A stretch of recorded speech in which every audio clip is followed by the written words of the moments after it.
Professor Samodzic. Thank you also, Director Sekulic, for hosting us today. Also, I'm grateful to Special Envoy Dean for setting out the background to so many of these issues so succinctly, and to President Fuchs and Mr. Illich for really leaving me very little to add before you go into the substance of the discussions of the conference. I would like to add my voice to your words of gratitude to those who have organised this conference, for holding this event, and also for inviting colleague ambassadors to this event, and asking me to say a few words on behalf of the European Union. European Union member states and institutions of the European Union joined on the 27th of January in the commemorations of International Holocaust Remembrance Day, in commemorating the unparalleled and terrible crimes of the Holocaust.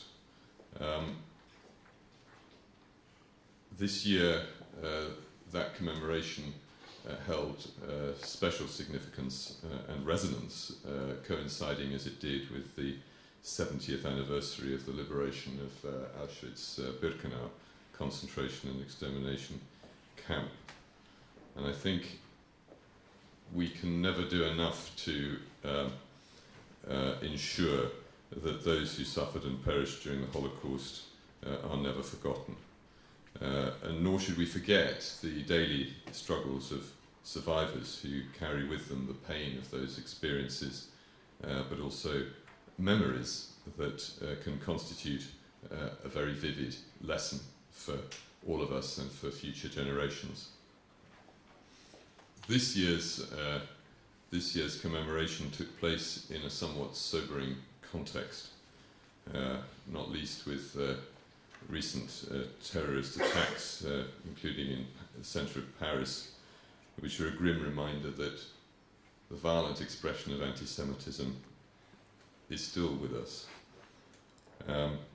70 years after the Holocaust, there are still Jewish communities in Europe who feel threatened, and the number of attacks on Jewish targets is on the rise.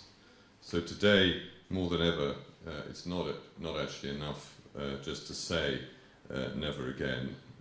We need to turn those words into action. And more than ever, generations born after the Holocaust need to know about the events that took place on European soil, so as to take a stand against anti-Semitism, but also against all forms of discrimination. Now we've heard about the fate of the Jewish population in Serbia and in the former Yugoslavia from the detailed account of President Fuchs. And of course, one of the aspects of that was indeed the systematic confiscation of properties of Jews, and the fact that they were never returned. But a further aspect, of course, is that the confiscation continued under the authorities of the newly established Yugoslavia after the war, when just as properties of non-Jewish industrialists, entrepreneurs and ordinary property owners were confiscated, so also were properties owned by the surviving or returned Jewish population confiscated.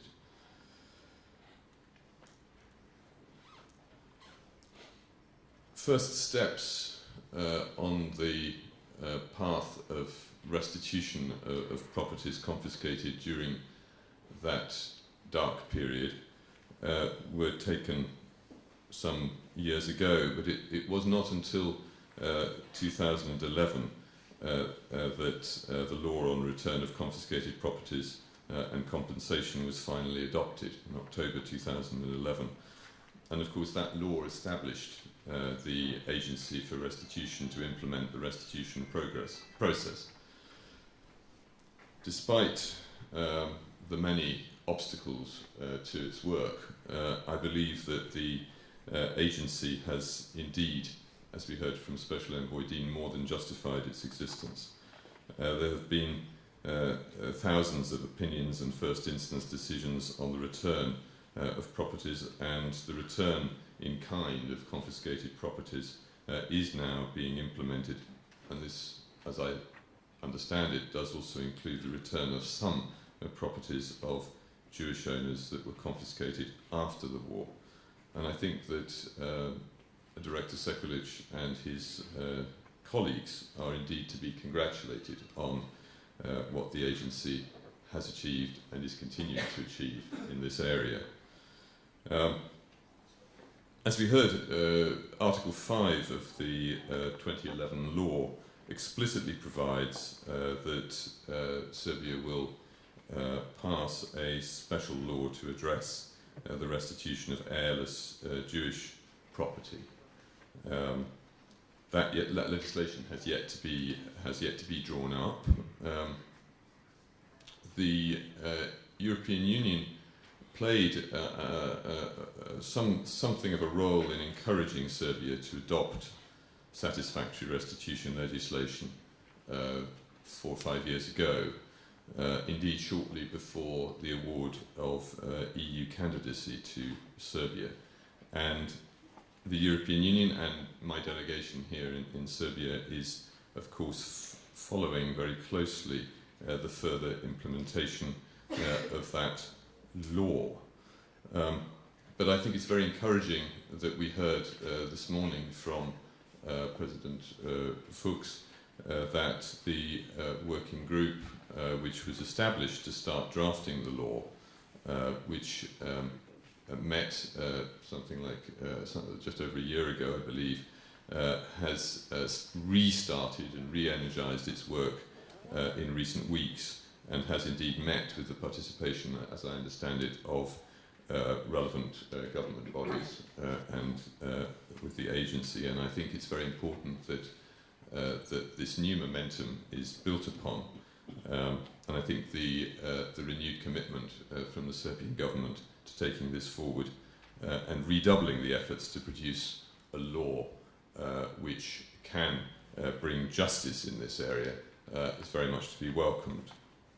Finally, there was mention of the Terezin Declaration and indeed the guidelines and best practices from 5 years ago. The European Union strongly supports the declaration and those guidelines for countries to provide restitution of or compensation for heirless or unclaimed properties.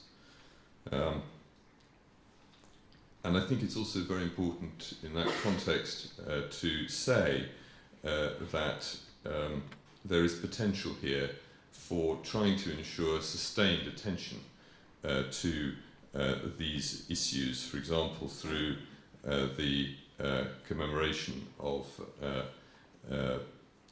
the destroyed communities, including here in Belgrade, when yesterday evening Mr. Mayor Mali very clearly committed to the creation of a memorial centre at the Staro Sajmište on the other side, on the bank of the Sava River. Well, I do thank you once again for organising this event. I wish you in the next 2 days a constructive and fruitful conference. I think the timing of this conference is extremely opportune, and I think it's quite clear to all of us that you have a great deal to discuss. Thank you.